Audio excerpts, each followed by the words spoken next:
नमो अरिहन्ताणं नमो सिद्धाणं नमो आयर्याणं नमो वज्रायाणं नमो लोये सौवसाहुणं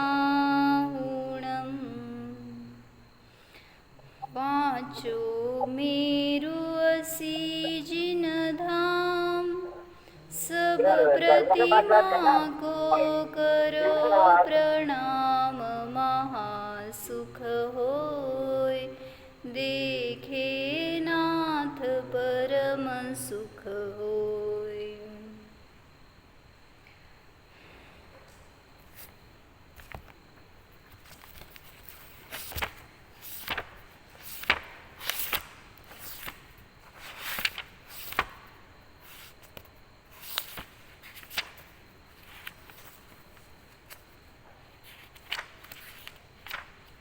म्हणजे बोलो 8,56,97,481 चैत्यालय भगवान की जय।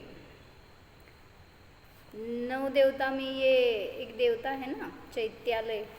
कौन से 9 देवता है? अरिहंत सिद्ध आचार्य उपाध्याय साधु और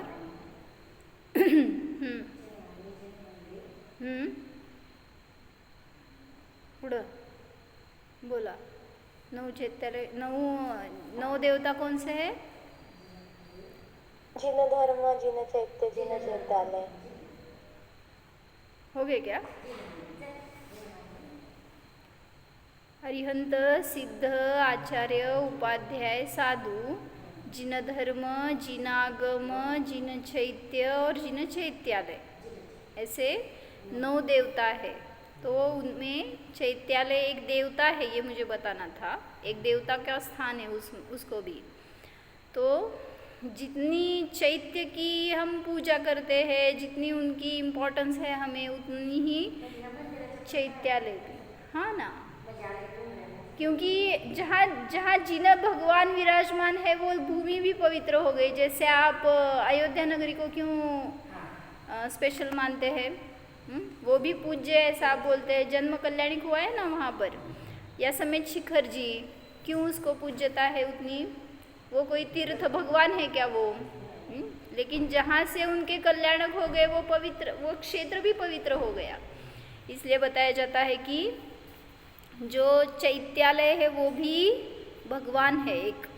9 देवताओं में एक देवता है। तो इसलिए हम उन चैत्यालयों की भी वंदना करते हैं, उसकी पूजन करते हैं, उसकी जय जयकार करते हैं। और प्रतिमाएं कितनी हैं ये मैं रोज़ क्यों ले रही हूँ? क्योंकि मुझे ही बाय हार्ट करना है। मुझे पता याद नहीं आ रहा है। बताओ कितनी प्रतिमाएं हैं? हिंदी सांगे भैया।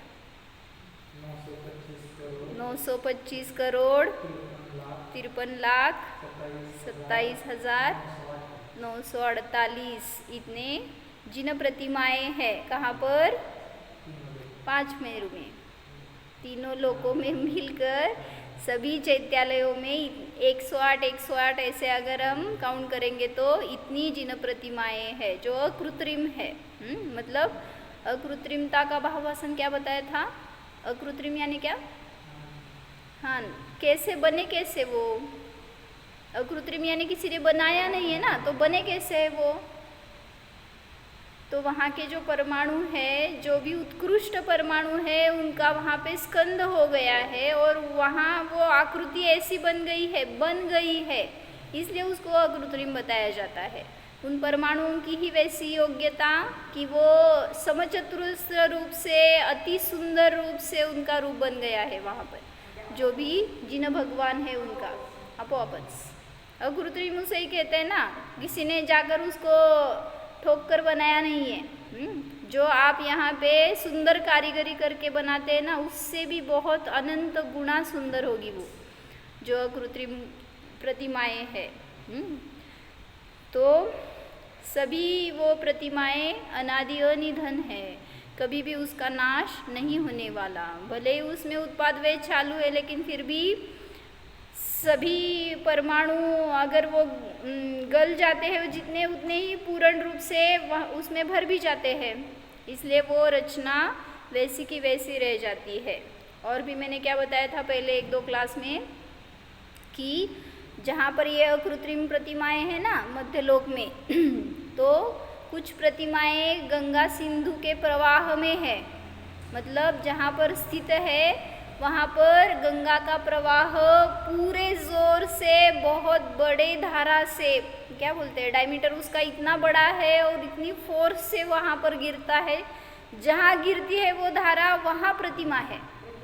मतलब प्रतिमा के मुख के ऊपर ही गिरती है वो धारा और फिर उधर से बहकर नीचे आती है। मतलब पहले कुंड में जमा होता है वो पानी और फिर वहाँ से नीचे आता है। मतलब मुझे बताना था कि इतनी धारा कंटिन्यू बह रही है, अकृत्रिम है ना वो रचना, तो इतना पानी अगर उसके ऊपर डालते हैं तो कभी न कभी वो भंग होगी, उसको कुछ तो हार्म होगा, ऐसा बोल सकते हैं। पत्थर आहे ना तो वो पत्थर का काय म्हणायचं, झीज होतं म्हणलं तर पत्थर घिस कर खराब हो सकता है ना। आप बोलते ड्रॉप ड्रॉप अगर पानी गिरता है तो उस खड्डा उस पत्थर को भी गड्ढा पड़ जाता है। हाँ, तो ये प्रतिमा क्यों नहीं वैसा, फिर उसमें क्यों नहीं खराबी होती क्यों कुछ, तो इसलिए बताते हैं कि वो अकृत्रिम ऐसी बनी हुई है कि उसे कुछ भी करो उसमें से अगर जितना गल जाएगा उतना ही फिर से भर जाएगा, तो उसका रूप भी खराब नहीं होता और वो नष्ट भी नहीं होती प्रतिमा, इसीलिए उसे अकृत्रिम कहा जाता है। तो सभी अकृत्रिम जिनालयों को हमारा वंदन हो, नमस्कार हो।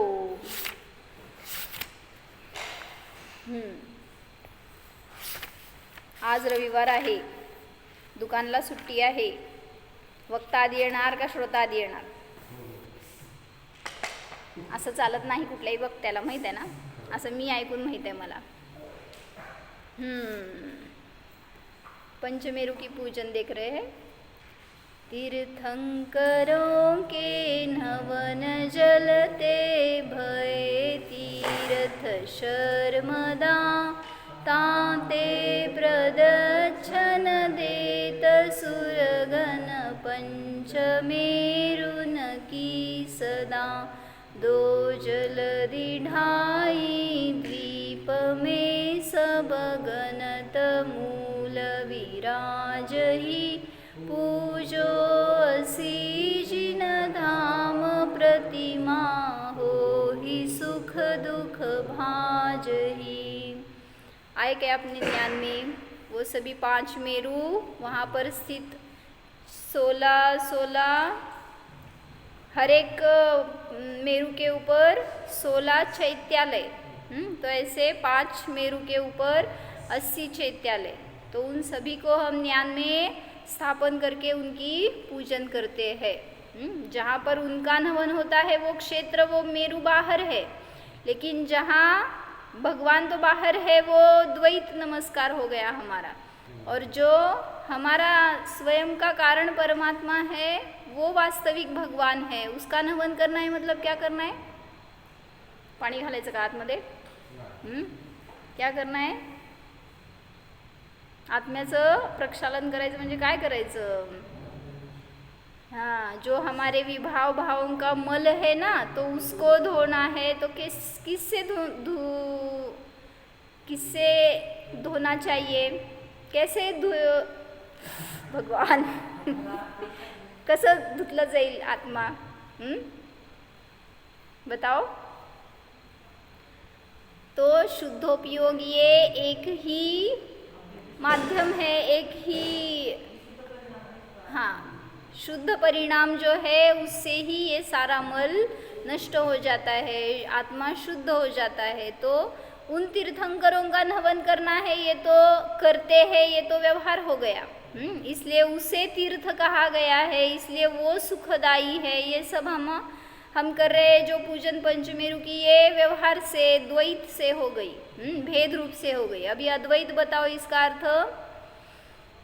तीर्थंकर यानी तीर्थ को करने वाला, तीर्थ यानी कल्याण, तीर्थ यानी तीर्यते अनेन इति तीर्थः, ऐसा बताया जाता है। मतलब जिसके द्वारा इस संसार समुद्र को तीर जाते हैं, काय म्हणायचं, तरतो, तो उसे कहा जाता है तीर्थ। तो किसके द्वारा हम संसार समुद्र को पार कर सकते हैं?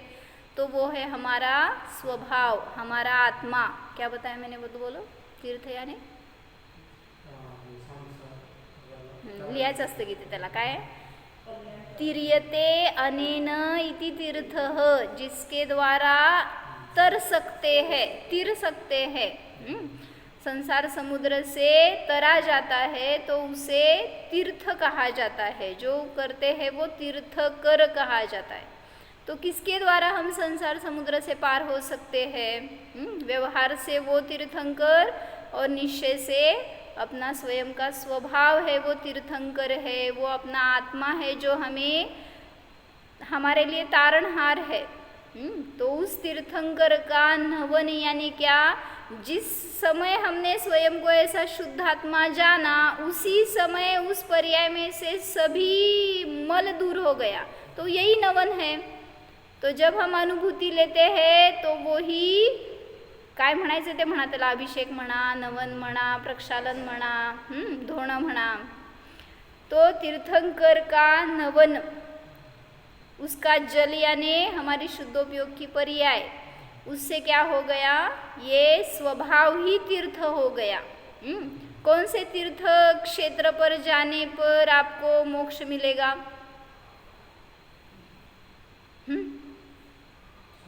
कौन से तीर्थंकर की उपासना करने से आपको मोक्ष मिलेगा? पार्श्वनाथ भगवान की जय। विघ्नहर्ता है वो, शांतिनाथ भगवान की जय। सगळेच तीर्थंकर घेऊन जाणार, भांडणं होतील की त्यांच्यामध्ये मग। मी नेणार, तू नेणार, नाही तर मी कशाला नेऊ, तूच ने। सगळे तीर्थंकर नेणार म्हणते, कुठले कुठले हो? त्यांच्याकडे कामं नाहीत म्हणून ते आमच्याकडे येणार का? आणि कोणाकोणाला घेऊन जाणार हो? हाँ, तो कोई भी तीर्थंकर आपको तारने वाला नहीं है, नहीं तो भेदभाव हो जाता। उनके घर वालों को ले गए, हमें यहीं पे छोड़ गए, ऐसा होता था ना। नहीं तो जो दुश्मन है वो यहीं पे रह गए और जो दोस्त है वो ऊपर उनके साथ चले गए, ऐसा कुछ होता। तो भेदभाव नहीं होता, क्योंकि तीर्थंकर सभी के लिए उनका साम्य भाव रहता है, सभी को जीव दृष्टि से देखते हैं वो। किस लिए बताया मैंने? क्या बता रही थी?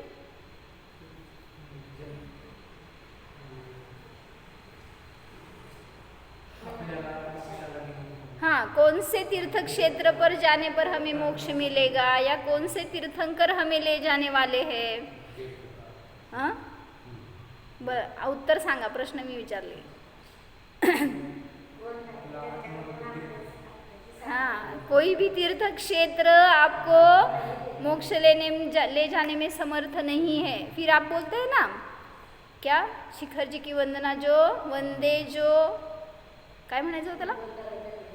हाँ, काय वंदे एक बार जो कोई का, एक बार वंदे जो कोई ताको नरक, कोई ताही नरक पशुगति नहीं होई। हाँ, फिर बताया ना आपने ही, समेत शिखर जी की वंदना एक बार करेंगे तो नरक पशुगति नहीं होई, फिर गए ना मोक्ष।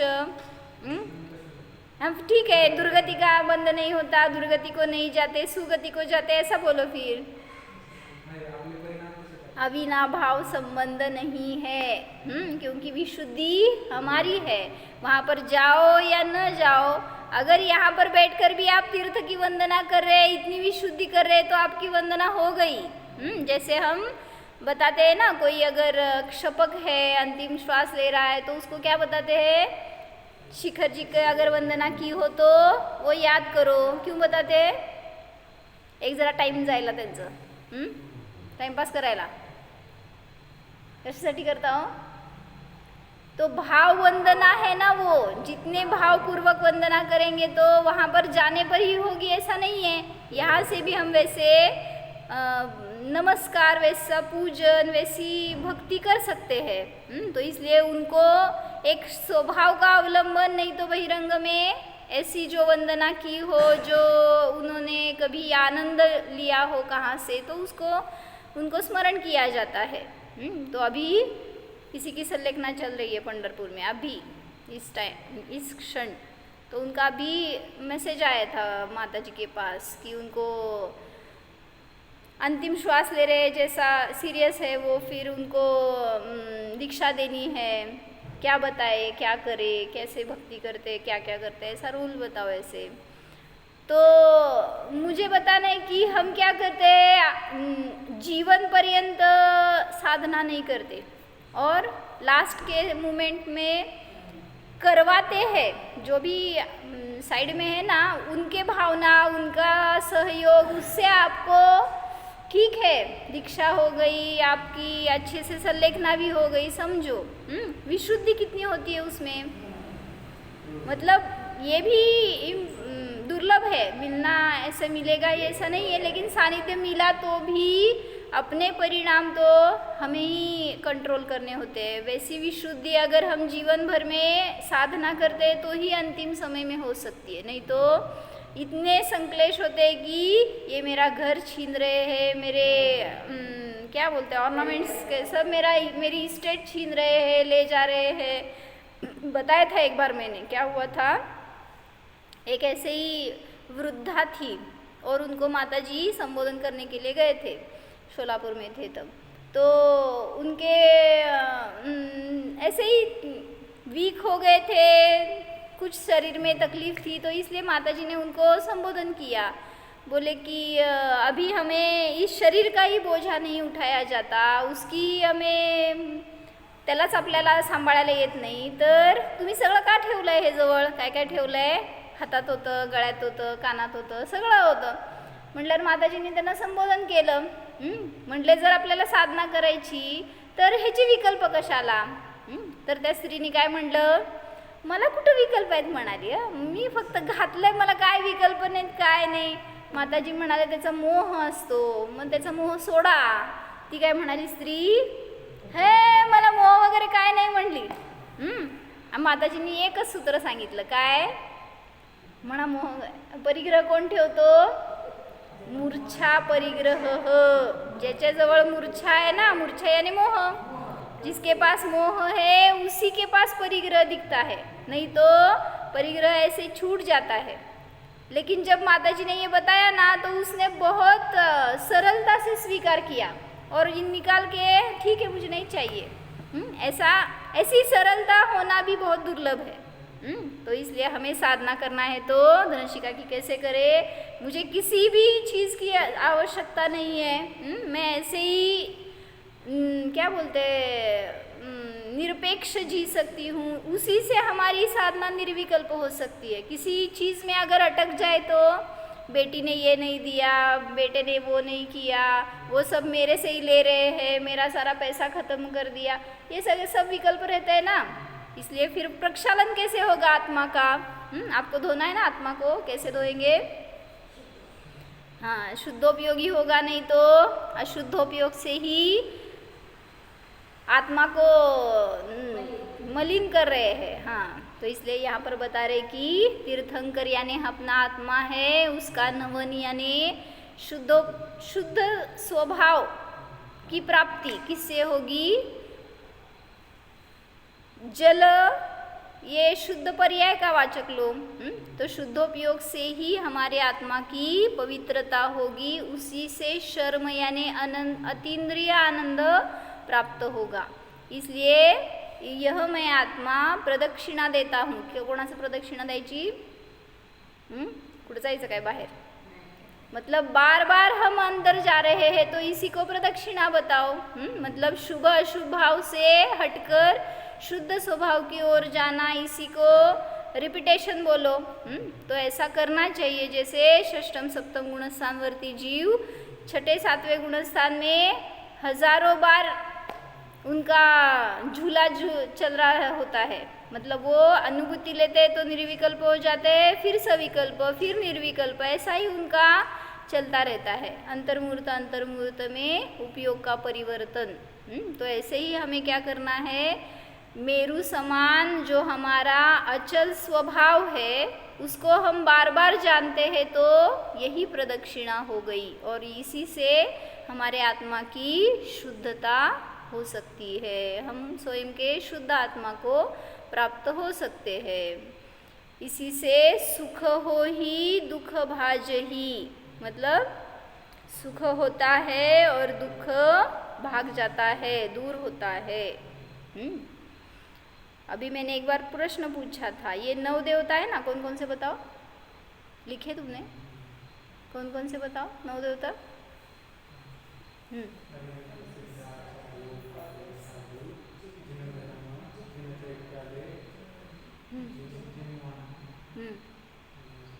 अजून काय म्हणजे लिहिलं नाही आहे, सांगितलं तर विचारले. हां, जिनागम, जिनधर्म, जिनागम, जिनचैत्य और जिनचैत्यालय. तो एक बार ऐसे एक वक्ता ने क्वेश्चन पूछा था, आपको है ये क्वेश्चन, 9 देवों में कितने देव सचित्त है और कितने देव अचित्त है? झालं ना, बताओ आंसर. सचित्त पता है, सजीव चेतन, कितने कितने देवता चेतन है, कितने देवता अचेतन है, आपको बताना है. ठीक है, चिंतन करो तब तक, मुझे क्वेश्चन याद करना, आंसर बताना है आपको कल. 9 देवों में कितने देव सचित्त और कितने अचित्त है, ऐसा श्लोक वार्तिक में उन्होंने एक्सप्लेन किया है. 5 आहे, 5. काय 5? सचित्त देव 5, आर्यन सिद्ध आचार रूपात आहे आणि 3 आर्यन आचार रूपात आहे सर्व साधू.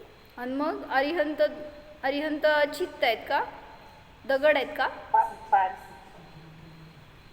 सिद्ध जीव नाही आहेत का? आहेत की 5. आणि मग जिनधर्म, जिनचैत्य, चैत्यालय ह्याच्यात कोणच चेतन नाही का?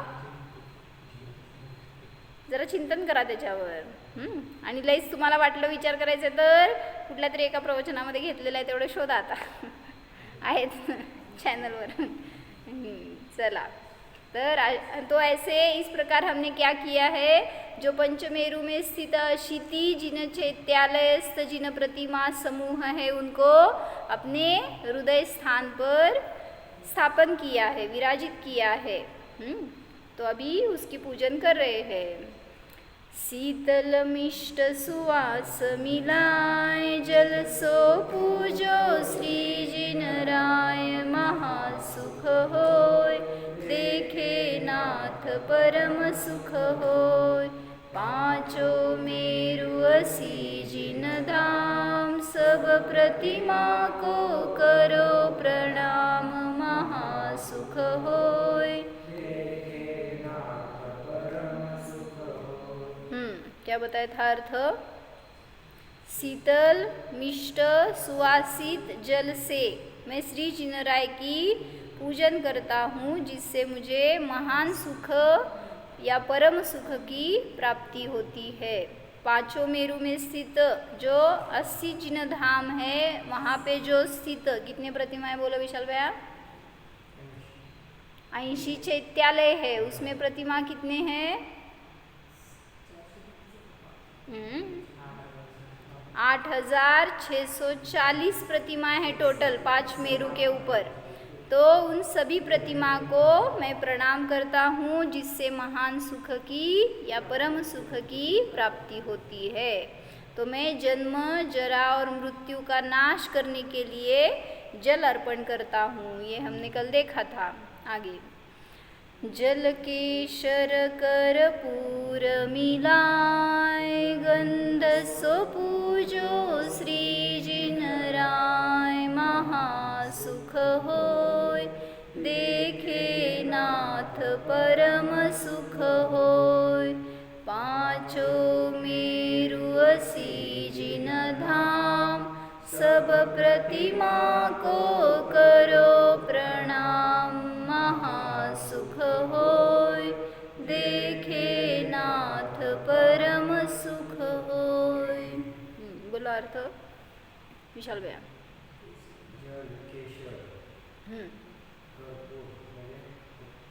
कर्पूर, दिव्य दिव्य जो भी है ना, ये जल केशर भी सुगंधित है, कर्पूर भी सुगंधित है एक द्रव्य, तो ये सब मिलाकर जो गंध है उससे मैं जिनराज की पूजन करता हूँ, जिससे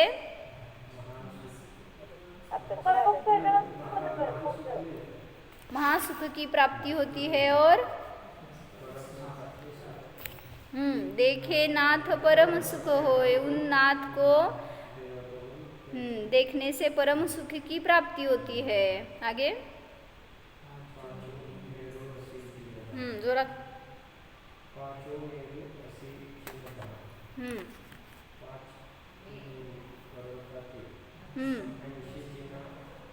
जिनधाम यानी बराबर प्रणाम कर तो जिससे मुझे महासुख की प्राप्ति होती है। और जिनेंद्र भगवान को जो नाथ है हमारे, उन्हें देखने से परम सुख की प्राप्ति होती है। महासुख और परम सुख में क्या अंतर है?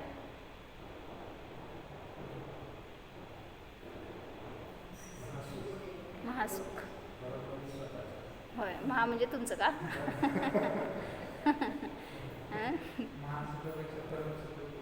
होय, असं असते का? काय असते हो? महा म्हणजे मोठं, परम म्हणजे त्याच्यापेक्षा मोठं का? आणि मग महासुख म्हणजे तीर्थंकरांचे परम सुख असतं. हां, आणि तुमचं? हो, थांबा, सगळं एकच आहे ते. महासुख म्हणा, नाही तर परम सुख म्हणा, उत्कृष्ट सुख म्हणा, अतींद्रिय सुख म्हणा, सभी का अर्थ समान है। जब हम उनको देखते हैं तो महान सुख की प्राप्ति है होती है ऐसा बोलो, या परम सुख की प्राप्ति होती है। और उनको देखकर हम स्वयं को देखेंगे तो अतीन्द्रिय सुख भी महान सुख है, परम सुख है। सिर्फ इतना डिफरेंस है कि जब हम उनको याद करके, उनकी प्रतिमा को दर्शन करके सुखी हो रहे तो ये शुभ भाव है। और जब वैसा मैं हूँ ऐसा जानकर स्वयं को वैसा आनंद ले रहे तो वो अतीन्द्रिय सुख है। क्या डिफरेंस बताया?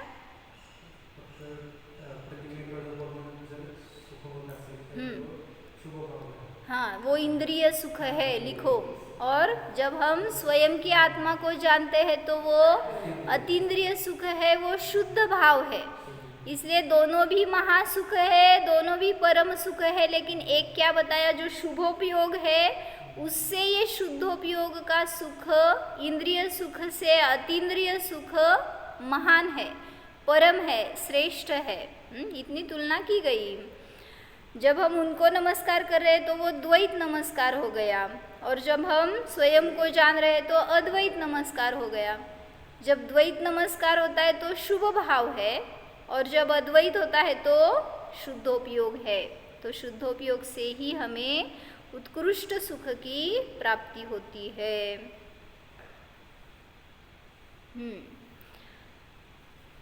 ओम ह्रीं श्री पंचमेरु संबंधी अशीति जिन चैत्यालयस्थ जिन बिंबेभ्यो मम संसार ताप विनाशनाय म्हणा मम चंदनम निर्वपामिति स्वाहा संसार ताप विनाशनाय। कुछ भाववासना होती है, मतलब क्या? संसार म्हणजे ताप आहे असं वाटतंय का? वाटतंय का? पडलाय अजून मग त्यात तप्त व्हायला? रोज तापताय, अरे एव्हरी संडे तापताय, कधी थंड व्हायचं? तो संसार का ताप नहीं लगता ना, इसीलिए नहीं छूटता है अभी हमसे, इसीलिए उसमें ज़्यादा ममत्व हो रहा है, इसलिए उसकी आसक्ति हो रही है।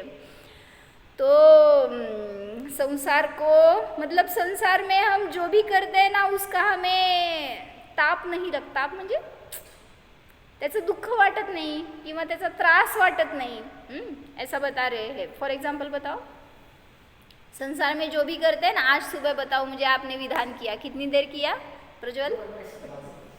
5 तास काउंटिंग करत बसला होता का काय? काउंटडाऊन मी पण आता बघितले 4 तास 52 मिनटं किती वेळ होता भैया तो इतनी देर तक हमने विधान किया सब लोग अपने एक दूसरे से बता रहे क्या इतनी देर तक हम बैठे थे कितनी देर बसला होता पहले स्टार्ट से एंड तक मैं बैठा था मतलब क्या किया उसी को देख रहे थे कहाँ घूम रहे कहाँ वो वॉचिंग तो ये आपकी कितनी कैसी भक्ति हो गई वो बताओ तो यहाँ पे जब विधान आदि करते हैं धर्म क्रिया करते हैं तो उसमें हमें ताप लगता है उसमें हमें कब टाइम जाता है कब खत्म होता है कब जाएंगे कब छूटेंगे ऐसा लगता है कि नहीं हा म्हणतात विशाल भैया सुटायचं आहे का नाही संसारात संसार कसं सुटायचं मग धर्म पण ताप वाटायला संसार पण ताप वाटायला कुठं जाणार आमच्याकडे धर्म आणि अधर्म सोडून दुसरं क्षेत्र नाही आहे तो जब हम संसार का ऐसा ताप क्यों नहीं लगता कितनी देर बैठते हो बताओ दुकान में शॉप में बैठते हैं तो वहाँ पे काउंटडाउन करते हैं क्या हाँ अभी बंद करना है कितनी देर बैठे कितने कस्टमर्स आ रहे हैं बस हो गया अभी ऐसा लगता है काय सांगताय का बसा खरंच शास्त्रासमोर खोटं बोलू नका बस म्हणायचं आता जावं म्हणायचं माझं झालंय बनारसी दासजींचा आदर्श आहे म्हणायचं माझ्यासमोर आता मी बंद करणार आहे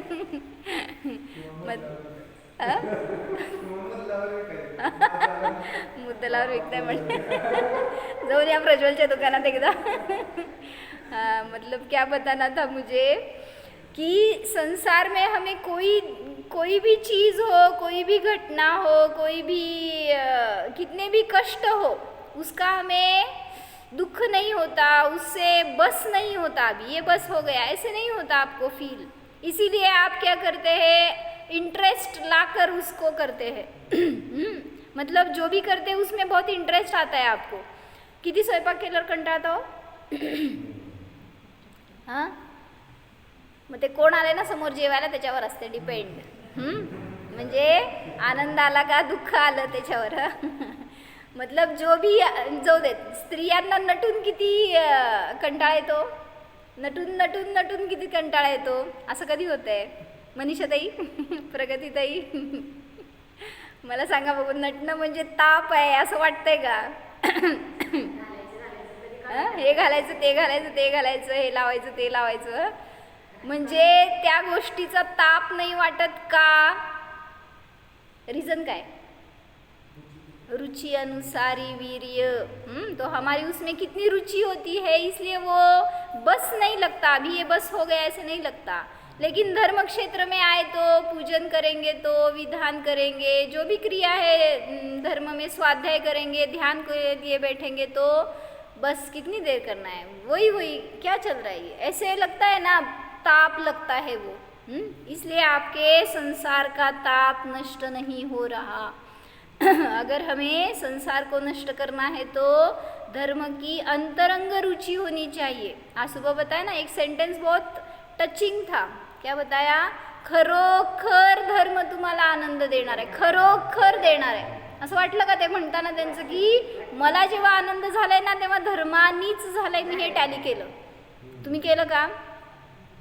काय सांगितलं सांग असा प्रसंग की खरोखर मला माझ्या दुःखात मला धर्मानीच आनंद दिलाय धर्मानीच साथ दिली असं कधी वाटलं का तुम्हाला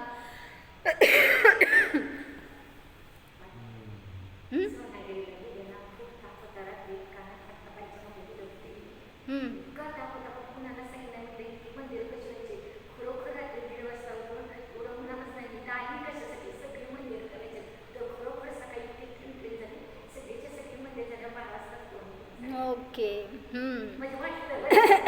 ते गेले होते यात्रेला आणि त्यांना रात्रीतनं ताप आला आणि ते रात्रीतनंच गेला का कारण भावना तीव्र होती की आपल्याला यात्रा निर्विघ्न करायची आहे ठीक आहे धर्माने सुख दिलं तुम्हाला सांगा विशाल भैया खरोखर धर्म सुख देणार आहे असं कधी वाटलं एक इन्सिडन्स पाहिजे मला तुमच्या लाईफमध्ये जे काही झालं असेल ना असं टॅली करा जाऊ देत आज दिवसभरामध्ये रात्रभरामध्ये उद्या दिवस आहे तुमच्याकडं संध्याकाळी सांगा तुमचंच लेक्चर घेऊ द्या आपण तुम्हाला किंवा कोण समोर आहे तुमच्या लाईफमधलं प्रसंग सांगा की खरोखर धर्मच मला सुख दिलाय, देतोय, देणार हे निश्चित आहे असं मला भावभासना झाली आहे, असा प्रसंग पाहिजे तुमच्या लाईफमधला, बरं का.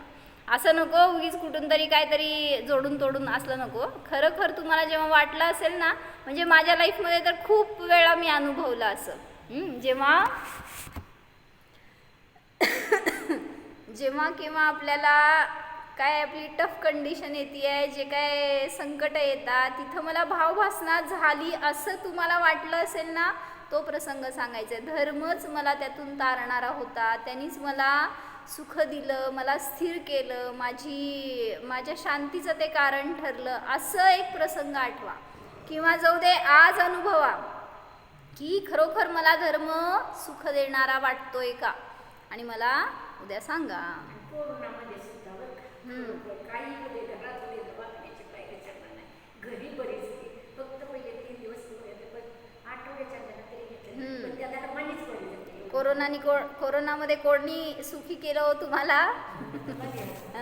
लोकांनी भरपूर धर्म केला असं ऐकले मी कोरोनामध्ये. जेवढं म्हणजे आमच्या घरात पण बरं का, म्हणजे जिनवाणी भरपूर आहे, असे मोठे मोठे कपाट भरलेले जिनवाणी आहे. आणि कोरोनामध्ये बाहेर जायचं नव्हतं, आणि ते जिनवाणी घरी गेल्यावर आम्हीच वाचणार. मग ते कोरोनामध्ये बाहेर जायचं नाही, घरात बसून टाइमपास काय करायचं म्हटल्यावर केलं काय, टाइमपास म्हणून नाही, त्यांनी भक्तीने केलं असेल बरं का, मला काय म्हणायचं नाही त्यांच्याबद्दल. पण मी घरी गेले ना जेव्हा बघायला, आफ्टर 5-6 मंथ म्हणा, नाही तर किती 8 महिने गेले असतील, नाही गेले असणार मी. घरी गेल्यावर मला ती जिनवाणी एवढी सुंदर दिसली ना, म्हटलं असं कसं काय परिवर्तन, म्हटले कोरोना.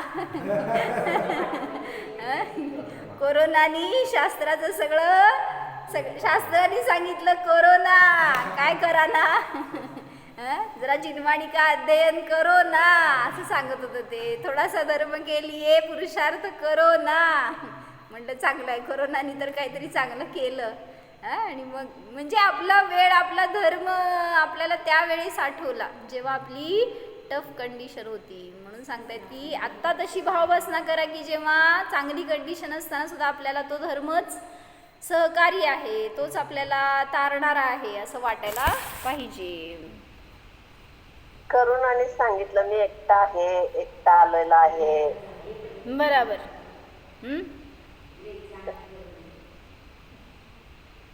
काय म्हणताय सविनय भैया, तुम्ही लिहिलेलं वाचू नका, मला नाही वाचायला टाइम.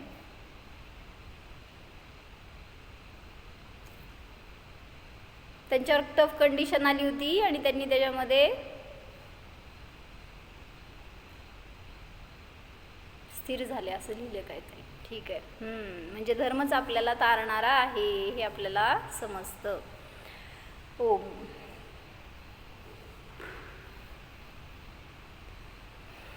जाणा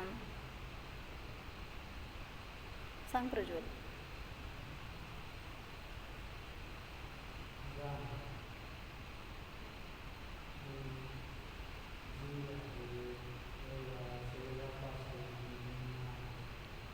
जोरात सांग.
विकल्पांपासून भिन्न शांत स्वरूपी आहे.